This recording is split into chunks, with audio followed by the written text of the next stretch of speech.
భర్త: మీ నాన్నకి ఈ మధ్య వెటకారం బాగా ఎక్కువైంది.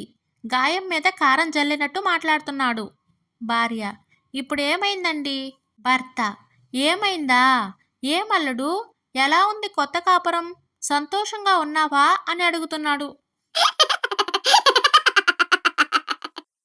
భర్త: ఏమోయ్, ఇవాళ ఏం టిఫిన్ చేస్తున్నావు? భార్య: మీ ఇష్టం అండి, ఏం చేయమంటారో చెప్పండి. భర్త: దోశ చేయవోయ్. భార్య: నిన్ననే చేశాను కదండి. భర్త: సాంబార్ ఇడ్లీ. భార్య: పప్పు కూరగాయలు తీసుకురండి చేస్తాను. భర్త: పోనీ పూరి. భార్య: నూనె అయిపోవచ్చిందండి. భర్త: పోనీ బోండా. భార్య: పొద్దున్నే ఆయిల్ ఫుడ్ వద్దండి. భర్త: సర్లే బ్రెడ్డు జాము. భార్య: మీరేమైనా పేషెంటా? భర్త: సర్లే నీకు వచ్చింది చెయ్యి. భార్య: అలా అన్నారు బాగుంది, ఉండండి మీకోసం ఉప్మా చేస్తా. భర్తకి ఆశ ఉండొచ్చు కానీ నిర్ణయం మాత్రం భార్యదే.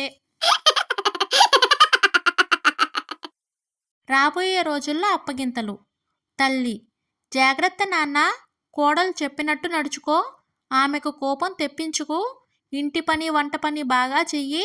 ఏంటో ఇంతకాలం ఇంట్లో సుకుమారంగా పెరిగావు, ఎలా బతుకుతావో ఏంటో.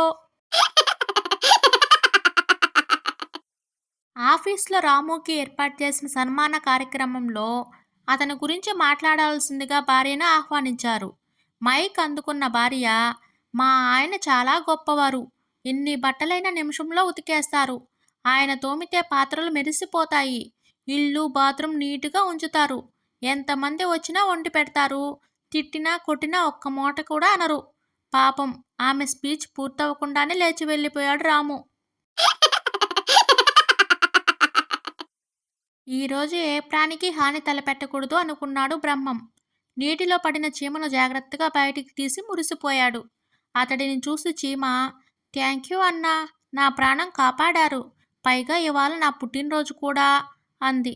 ఓ అలాగా, హ్యాపీ బర్త్డే టు యూ అంటూ చప్పట్లు కొట్టాడు బ్రహ్మం. అంతే, చీమ ప్రాణాలు గాల్లో కలిసిపోయాయి.